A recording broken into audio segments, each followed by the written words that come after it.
আসসালামু আলাইকুম সুপ্রিয় শিক্ষার্থীবৃন্দ, আশা করি তোমরা সবাই ভালো আছো। আজকে আমরা আলোচনা করব প্রথম অধ্যায় বাস্তব সংখ্যা নিয়ে। চলো বাস্তব সংখ্যা শুরু করার আগে আমরা কিছু সংখ্যা জেনে নিই যেগুলো আমাদের বাস্তব সংখ্যার জন্য দরকার।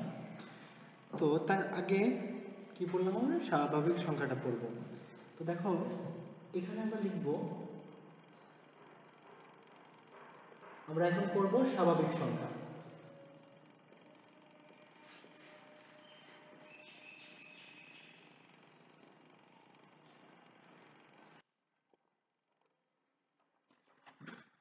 স্বাভাবিক সংখ্যা, তো এখন আমরা স্বাভাবিক সংখ্যা তো পড়বো, তার আগে আমরা জেনে নিই স্বাভাবিক জিনিসগুলো কি, তাই না? তো এখন স্বাভাবিক হলো যে আমাদের যে বর্তমান সময়টা, এই সময়টা কিন্তু আমাদের স্বাভাবিক সময় নয়। কি জন্য স্বাভাবিক সময় নয়? কারণ এখন আমাদের মহামারী চলছে, করোনা মহামারী, যার কারণে শিক্ষা প্রতিষ্ঠান বন্ধ আছে। তো এখন এখন দেখো, তাহলে স্বাভাবিক মানে হলো সবকিছু যেভাবে চলার কথা সেভাবেই চলবে। যদি ওভাবে না চলে তাহলে সেটাকে বলবো অস্বাভাবিক। তাহলে স্বাভাবিক সংখ্যা, যেহেতু এগুলো সংখ্যা আর যেহেতু আমরা ম্যাথ পড়বো, এই জন্য আমাদের দরকার সংখ্যার পরিচিতি। তো দেখো, আমরা যখন সংখ্যা তৈরি করি বা সংখ্যা গণনা করি তখন আমরা 10টা ডিজিট ব্যবহার করি। কয়টা ডিজিট? 10টা ডিজিট। কোথা থেকে? 0 থেকে 9 পর্যন্ত। 0 থেকে 9 পর্যন্ত এখানে আমার 10টা অঙ্ক আছে বা সংখ্যা আছে বা ডিজিট আছে। এই 10টা ডিজিট ইউজ করি, এই 10টা ডিজিট ইউজ করেই আমরা সংখ্যা উৎপন্ন করি বা সংখ্যা তৈরি করি। তো এই 10টা প্রতীকের প্রত্যেকটাই কিন্তু ভিন্ন ভিন্ন, প্রত্যেকটা ভিন্ন ভিন্ন। কি কি? 0, 1, 2, 3, 4, 5, 6, 7, 8, 9। এই 10টা প্রতীকের কেউ কি কারো মতো দেখতে, কেউ কারো মতো দেখতে না, কেউ কারো মতো দেখতে নয়। এরপর দেখো, যদি আমি 10 লিখতে যাই, তাহলে কি করব? এখানে তো আমার প্রতীকগুলো শেষ, তাই না? এখানে প্রতীকগুলো আমার শেষ হয়ে গেছে, তাহলে 10 আমি কিভাবে লিখব? তারপর এই প্রতীকগুলোকেই কেন সংখ্যা বানানো হলো? তো এখন প্রশ্ন হলো, যেহেতু এইগুলো হলো প্রতীক, গাণিতিক প্রতীক, তাই এটা হলো গণিতের ভাষা। সংখ্যাগুলো নিয়ে হলো আমার এই গণিতের ভাষা হলো এগুলো। এখন সমস্যা কি? সমস্যাগুলো, যেহেতু 0 থেকে 9 পর্যন্ত আলাদা, যেহেতু আমার 9 শেষ হয়ে গেছে, আমার তো এই 9টার মধ্যে সংখ্যা থাকলে চলবে না, জীবনে চলার পথে অনেক সংখ্যা দরকার। তাহলে ওই সংখ্যাগুলো আমি কিভাবে বানাবো? বানাবো হলো এইভাবে। আবার আমি 0, 1, 2, 3, 4, 5, 6, 7, 8, 9 লিখলাম। তাহলে তো এখানে আবার শেষ হয়ে গেল 9 পর্যন্ত, তাই না? তো এই ঝামেলা থেকে মুক্তির জন্য দেখো কি করা যায়। এই শূন্য, শূন্য কি আছে? এট ফার্স্ট আছে, প্রথম আছে। তো এই প্রথমে লেখার শূন্যগুলোকে, এই শূন্যটাকে সকল সংখ্যার সামনে বসায় দাও।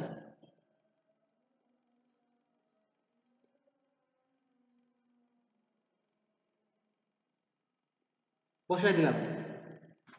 এই পর্যন্ত আমার শেষ হয়ে গেছে, এই শূন্যই আমি বসায় দিলাম যে পর্যন্ত আমার প্রতীকগুলো শেষ। কেন বসাবো এটা আমি একটু পরে বলবো। সেটা হচ্ছে, দেখো, এই প্রত্যেকটা প্রতীক নিজস্ব অর্থ বহন করে। 0 দ্বারা কি বোঝায়? কিছুই না। 1 দ্বারা সংখ্যায় একটা বোঝায়, 2 দিয়ে 2টা বোঝায়, 3 দিয়ে 3টা বোঝায়, 4 দিয়ে 4টা বোঝায়, 5 দিয়ে 5টা, 6 দিয়ে 6টাই বোঝাবে। তো এই 9 প্রতীক পর্যন্ত, তো দেখো এখানে 9 পর্যন্ত শেষ, 9 পর্যন্ত 9টা সংখ্যা ইউজ করবে, ব্যবহার করবে, সে তার ভ্যালু, স্থানীয় মানটা হবে কি? 9। তো দেখো এখন এইখানে শূন্যকে এবার কেন আগে দিলাম? শূন্যকে এই জন্য আগে দিলাম, এই শূন্যকে আমরা কোড হিসাবে ইউজ করছি। মানে আমরা সংখ্যা তৈরি করার জন্য এইভাবে, কারণ এখানেই তো 9টা প্রতীক, 9টা প্রতীক এখানে তো শেষ হয়ে যাবে, তারপরে কি করব, তাই না? সংখ্যা তো তৈরি করতে হবে। এরপরে কে থাকে? 1 1 1 আছে, এই জন্য এখান থেকে আবার 0 থেকে শুরু করছিলাম, 9 পর্যন্ত শেষ। তো যেহেতু 0 কে 9 পর্যন্ত অলরেডি আমি কোড হিসেবে ইউজ করেছি, এই জন্য এবার 0-এর পরে যেটা আছে, 0-এর পরে কে আছে? 1 আছে, এই 1 কে আমি পরবর্তী কোড হিসেবে ইউজ করব, মানে কোড হিসেবে ব্যবহার করব। বুঝলে তো? তাহলে দেখাই যে আমরা 9 এর পরে 10 পাইছি, 11 পাইছি, 12 পাইছি, 13, 14, 15, 16, 17, 18, 19। তাহলে নিশ্চয় বুঝে গেছো যে 20 লেখার জন্য কি করব? আবার নতুন করে 0 1 2 3 4 5 6 7 8 9, 9 পর্যন্ত আমি থেমে গেলাম।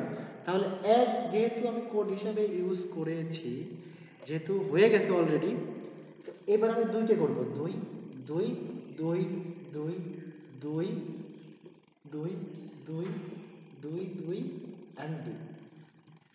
এখন দেখো এই যে 20 21 22 23 24 25 26 27 28 29। তো এইভাবে হলে আমি সংখ্যাগুলো তৈরি করতে পারবো। এখন প্রশ্ন হচ্ছে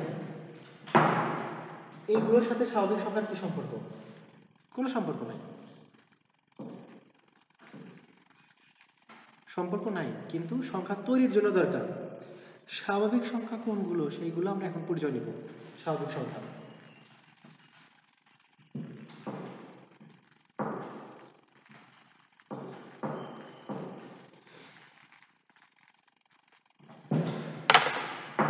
স্বাভাবিক সংখ্যা হলো এই 1 থেকে শুরু করে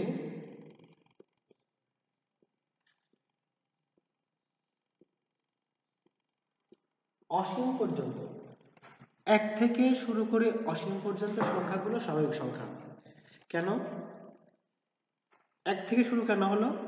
কারণ আমরা আমাদের জীবনে, স্বাভাবিক জীবনে আমরা যে সকল সংখ্যাগুলো ইউজ করি, যেমন টাকা গণনার ক্ষেত্রেই হোক আর ক্রয় বিক্রয়ের ক্ষেত্রেই হোক, আমরা স্বাভাবিক টাকাই ইউজগুলো করি, অর্থাৎ কোনো সময় নেগেটিভ টাকা ইউজ করি না।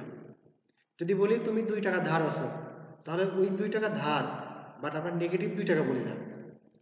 ঠিক আছে? এই জন্য 1 থেকে অসীম পর্যন্ত যত সংখ্যক সংখ্যা গণনা করা যাবে সেগুলোই হচ্ছে স্বাভাবিক সংখ্যা। তাহলে এখন আমার যদি 9 পর্যন্ত আমি সংখ্যা লিখে থেমে যেতাম, যদি আমি না তৈরি করতে জানতাম যে সংখ্যা এইভাবে তৈরি হয়, তাহলে আমি স্বাভাবিক সংখ্যা কিভাবে হবে কিভাবে বুঝবো, তাই না?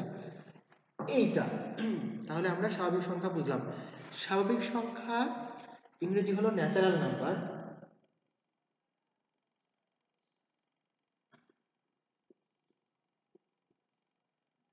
ন্যাচারাল নাম্বার মানে স্বাভাবিক সংখ্যা। তা এখন দেখো পূর্ণ সংখ্যা, এরপর পূর্ণ সংখ্যাটা কি?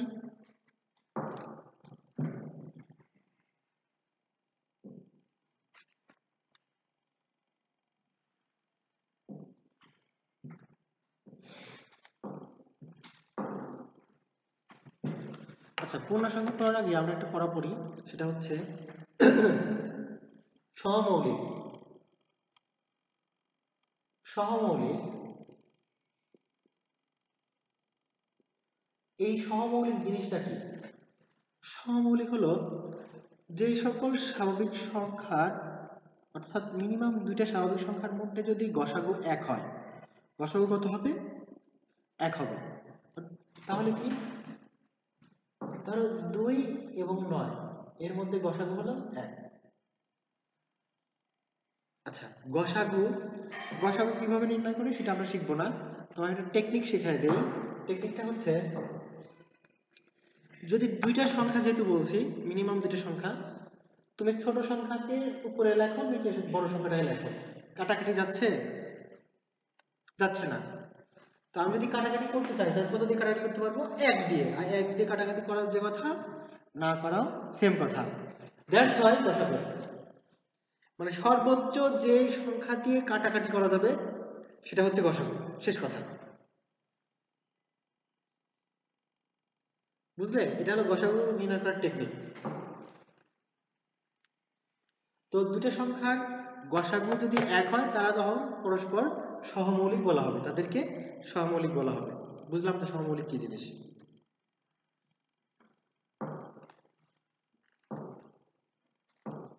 এরপর আমরা পড়ব পূর্ণ সংখ্যা বা ইন্টিজার নাম্বার। পূর্ণ সংখ্যা,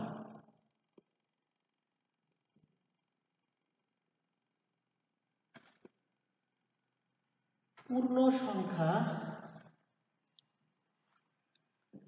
শূন্য সহ সকল ধনাত্মক ও ঋণাত্মক অখণ্ড সংখ্যাকে। তো এখন দেখো অখণ্ড সংখ্যা আর খণ্ড সংখ্যাগুলো কি। তাহলে খণ্ড সংখ্যা মানে যাদেরকে ভাগ করলে ভাগফল পরিপূর্ণ সংখ্যা পাওয়া যাবে না, অর্থাৎ দশমিক পাওয়া যাবে। যদি আমি 9 কে 2 দিয়ে ভাগ করি তাহলে কি পাবো? মিলানোর জন্য কি পাবো? দেখো 4 দুগুণা 8, বাঁচে 1, দশমিক দিয়ে শুনে নিলাম, 5 দুগুণা 10। এই যে পাইলাম, কি পাইলাম? ফলাফল পাইলাম 4.5। ঠিক আছে, ফলাফল 4.5 পাইলাম। তো এই যে দশমিকের পরে সংখ্যা থাকবে, যেই সকল সংখ্যাগুলোকে ভাগ করলে, দশমিকের পরে শূন্য ব্যতীত সংখ্যা থাকে, শূন্য ব্যতীত যে কোনো সংখ্যা থাকবে, সেগুলোকে আমরা বলবো কি সংখ্যা? খণ্ড সংখ্যা। অর্থাৎ অখণ্ড নয়। যেটা অখণ্ড না সেটা অবশ্যই পূর্ণ সংখ্যাও না, তার মানে এটা পূর্ণ সংখ্যা নয়। তাহলে পূর্ণ সংখ্যা হতে গেলে কি হতে হবে? সকল ধনাত্মক ও ঋণাত্মক। তাহলে ধনাত্মক মানে কি? ধনাত্মক মানে হলো সকল স্বাভাবিক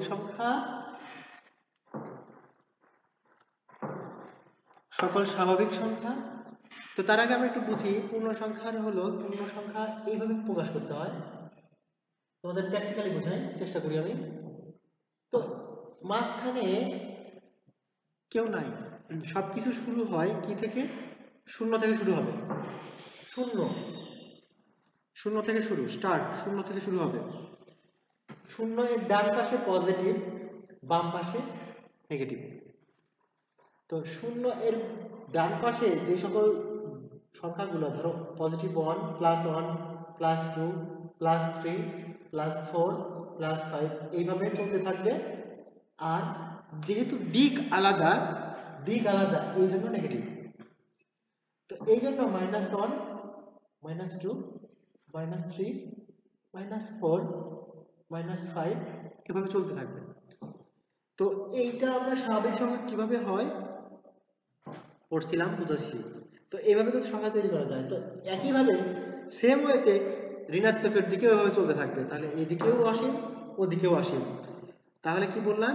যে শূন্য সহ সকল ধনাত্মক এবং ঋণাত্মক অখণ্ড সংখ্যা, অর্থাৎ ভাগ করলে যাদের দশমিকের পরে শূন্য ব্যতীত অন্য সংখ্যা আসে, ওগুলো বাদে অখণ্ড। অখণ্ড মানে হলো পূর্ণ, শূন্য আসবে, অর্থাৎ দশমিকের পরে শূন্য আসবে। যেমন ধরো 8 কে আমি 2 দিয়ে ভাগ দিব, 4 দুগুণা 8, শূন্য। তো এই যে পরিপূর্ণ সংখ্যা আসছে না, এখানে আমি দশমিক দিয়েও 0 0 লিখতে পারি। মানে 4 যে লেখা যে কথা আমরা দশমিক গত ক্লাসগুলোতে, অর্থাৎ ক্লাস 5, ক্লাস 6 এইগুলোতে দশমিক সংখ্যা পড়ছি, ক্লাস 5 এ মেইনলি পড়ছি। তখন আমরা দশমিক সংখ্যাগুলো পড়ছিলাম। তো এই ধরনের সংখ্যাগুলা যেগুলো দশমিকের পরে শূন্য আসে, সেগুলো হলো পূর্ণ সংখ্যা। সেটা ধনাত্মক হোক আর ঋণাত্মক হোক। বুঝলাম তো? ওকে।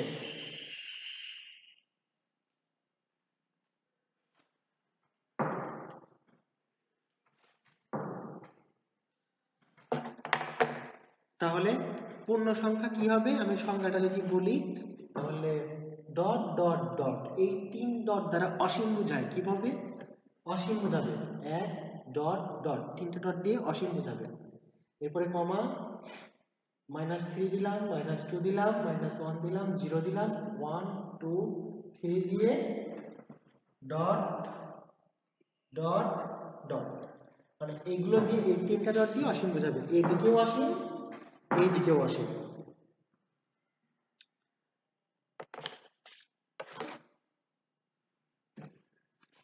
এরপর দেখো ভগ্নাংশ।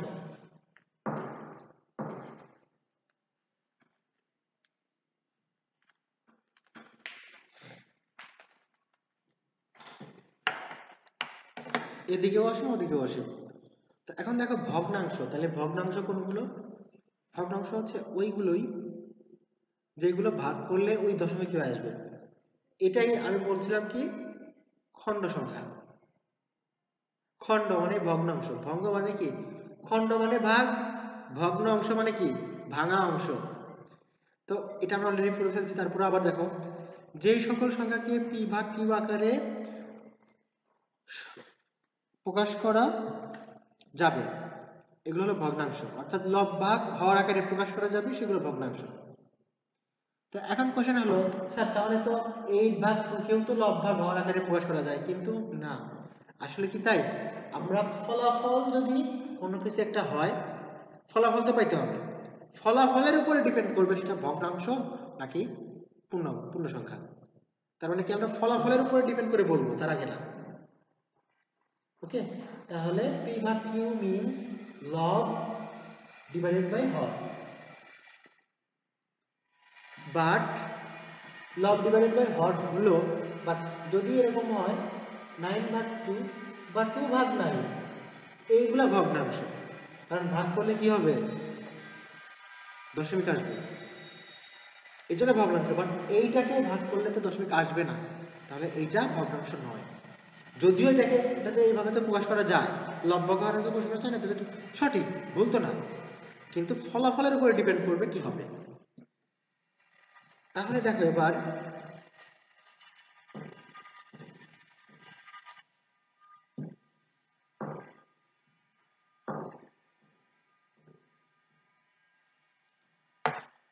এরপরে আমরা পড়ব মূলদ সংখ্যা। মূলদ মূলদ সংখ্যাটা কি জিনিস?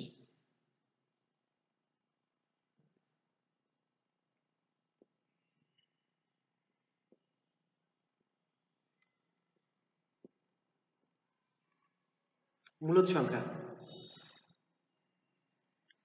তো এখন কোশ্চেন হলো স্যার মূলদ সংখ্যা আর ভগ্নাংশের মধ্যে কিছুটা মিল আছে, মিল থাকবে, সংখ্যা তো কিছু মিল থাকবে। যেই সংখ্যাগুলোকে পি ভাগ কিউ আকারে প্রকাশ করা গেল সেইগুলা মূলদ সংখ্যা। এখন প্রকাশ করা গেল ঠিকই, বাট এইখানে পি ভাগ কিউ আকারে প্রকাশ করা যাবে, ভাগ করলে দশমিক আসলেও দশমিকের পরের ঘরগুলা নির্ণয় করা যাবে যে এত ঘর পর্যন্ত দশমিক আসছে। অর্থাৎ যদি আমি 9-কে 2 দিয়ে ভাগ করি, ভাগফল কত আসছে, তখন আমরা দেখাচ্ছিলাম যে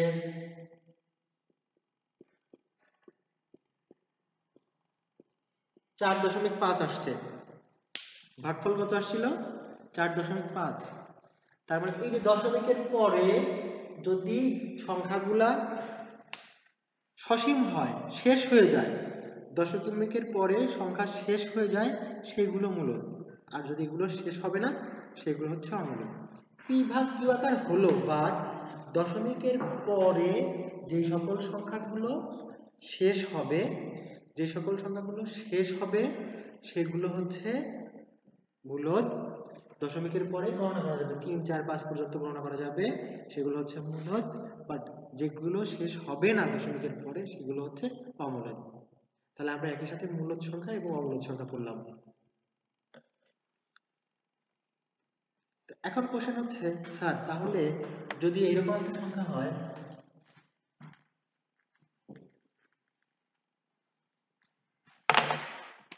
যদি এরকম সংখ্যা হয় 1/3, 1/3 হলে যদি আমি ভাগ করি, ভাগফল দশমিক দিয়ে 0, 3 দিয়ে যাবে, এইভাবে চলতেই থাকবে, 0.3, 3, 3, 3, 3 এইভাবে চলতেই থাকবে। তাহলে এইটা মূলদ নাকি অমূলদ?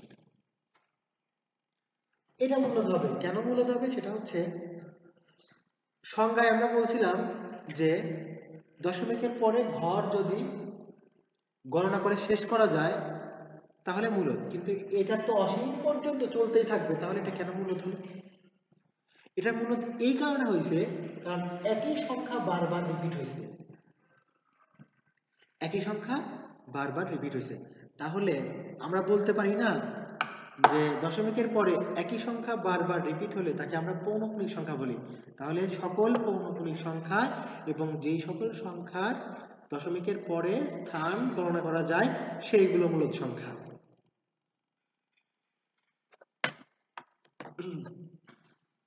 তাহলে অমূলদ সংখ্যার উদাহরণ কোনটা? তো অমূলদ সংখ্যার উদাহরণ অ্যাভেলেবল, √2, √3, √5, √7 দিয়ে দেখবা যে অমূলদ সংখ্যার হয়ে গেছে।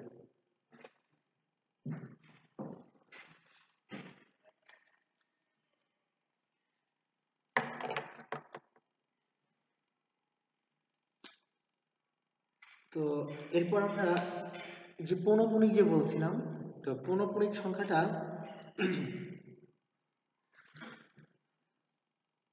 এটা কি হয়?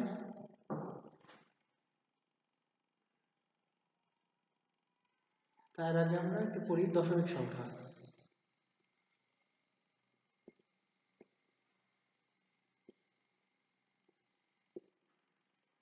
দশমিক সংখ্যা, এই দশমিকের উপরে ডিপেন্ড করবে অনেক কিছু। দেখো তোমাদের পাঠ্য বইতে মূলদ সংখ্যা ও অমূলদ সংখ্যাকে দশমিক সংখ্যা দিয়ে প্রকাশ করা হলে এদেরকে দশমিক সংখ্যা বলা হয়। তাহলে দশমিক সংখ্যা মূলদ বা অমূলদ যেটাই হোক তাকে আমরা দশমিক সংখ্যা বলতে পারবো। যাদের ভাগফলের পরে দশমিক আসবে তারাই দশমিক সংখ্যা। এর মধ্যে কিছু কথা হচ্ছে,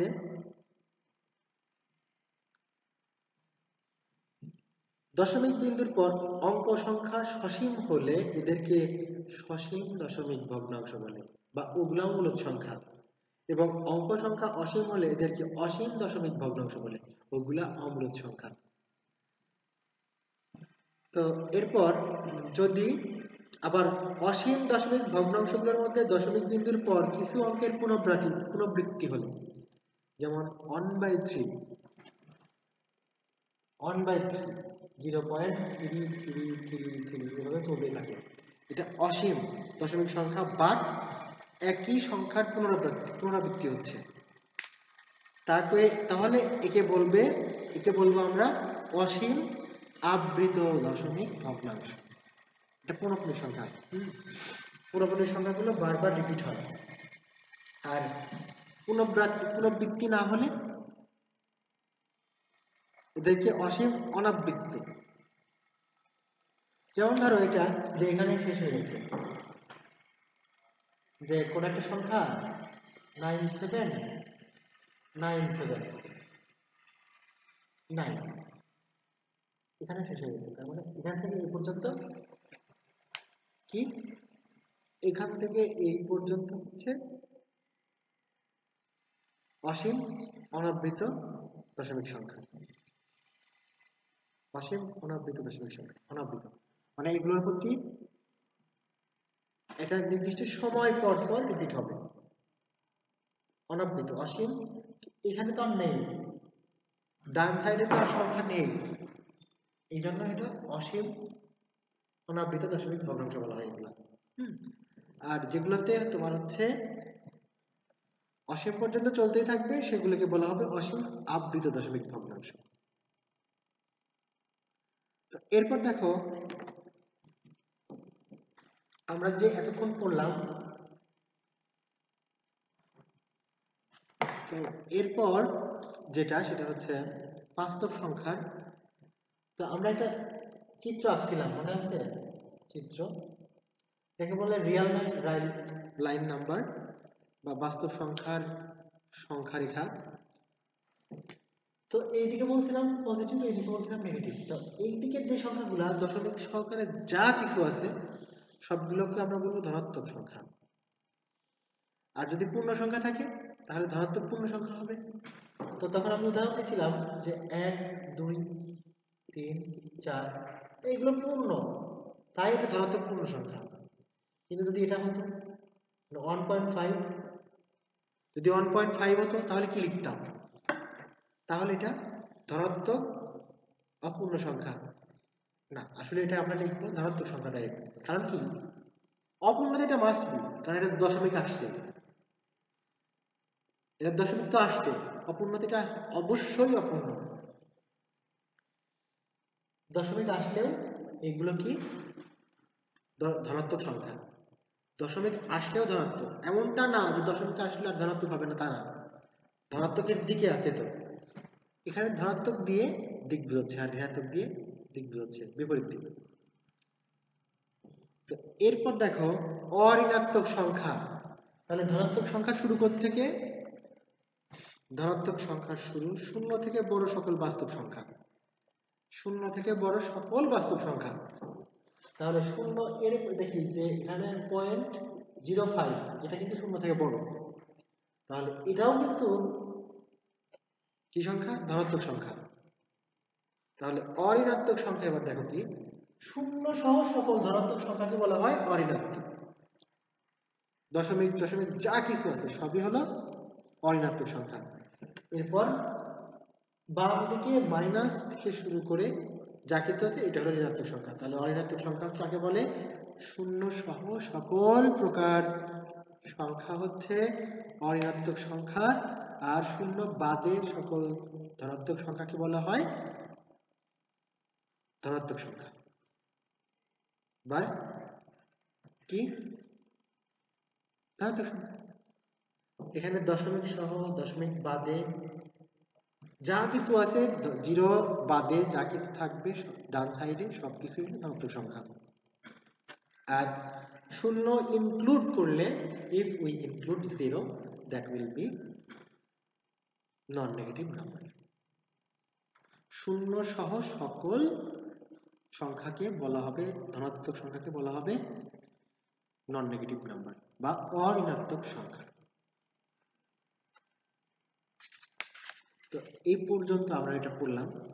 উদাহরণ একটা দেখো, উদাহরণটা হলো √3 এবং 4 এর মধ্যে দুইটি অমূলদ সংখ্যা নির্ণয় করো। √3 এবং 4 এর মধ্যে দুইটি অমূলদ সংখ্যা নির্ণয় করো।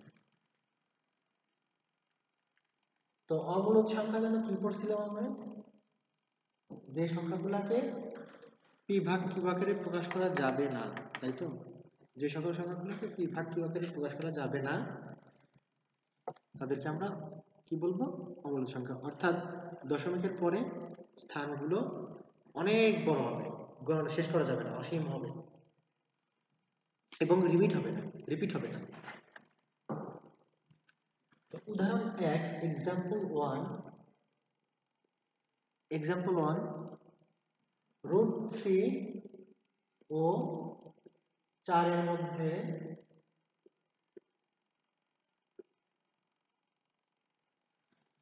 মধ্যে অমূলদ সংখ্যা নির্ণয় করো।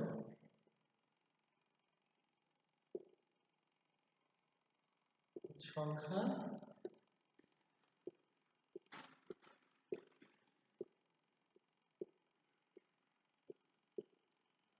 চারের মধ্যে অমূলদ সংখ্যা নির্ণয় করতে।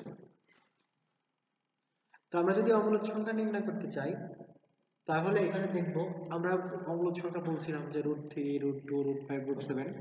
ভিডিওটাকে ব্যাক করে দেখবা যে আমি বলছিলাম অমূলদ সংখ্যাগুলো কেন অমূলদ হবে।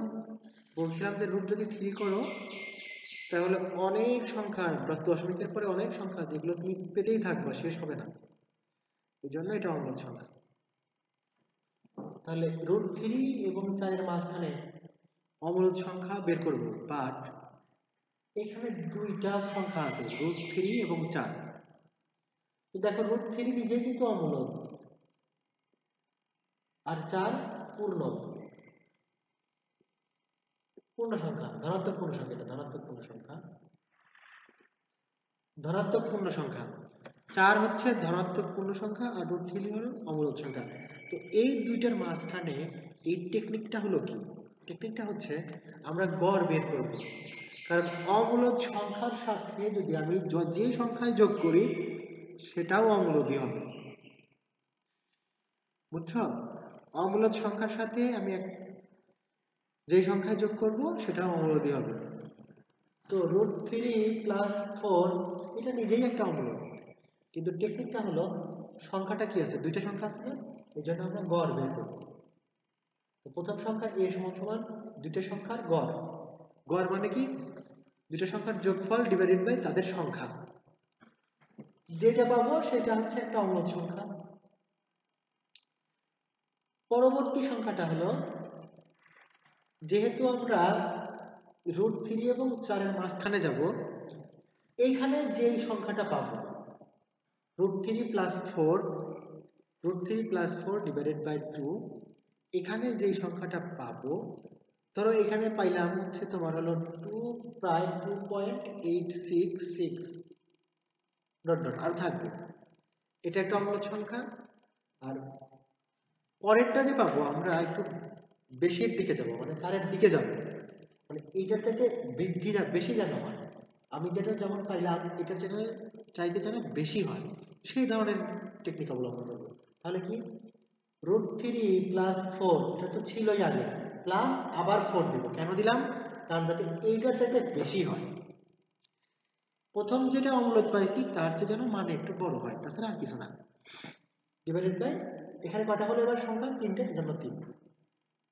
তাহলে পরবর্তীটা কি হতো, √3 fix, 4 plus 4 plus 4 divided by কটা হলো 4, এই যে 1 2 3 4টা আছে, যেন 4। তাহলে পরেরটা কি হতো, √3 plus 4 plus 4 plus 4 plus 4 divided by 5। ঠিক আছে, এইভাবে যত ইচ্ছা তত অমূলদ সংখ্যা আমরা নির্ণয় করতে পারি। তো এটা মনে হয় মানে তোমার ভিডিওটা রেকর্ডেড বেশি হয়ে গেল একটু, তো নো প্রবলেম, কষ্ট করে দেখবা, শিখবা, আর কমেন্ট করবে, প্রশ্ন থাকলে কমেন্টে জানাবে, আর ফোন দিবে দরকার হলে, শ্রেণী শিক্ষকের কাছ থেকে আমার ফোন নাম্বারটা নিয়ে ফোন দিবে, নাহলে আমি দিয়ে দিচ্ছি আমার ফোন নাম্বারটা, হলো যদি কিছু কোথাও বুঝতে না পারো তাহলে আমাকে ফোন দিবা 01571788109।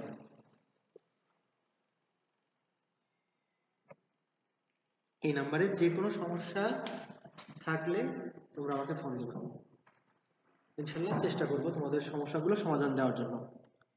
ভালো থাকবে, সুস্থ থাকবে, আল্লাহ হাফেজ।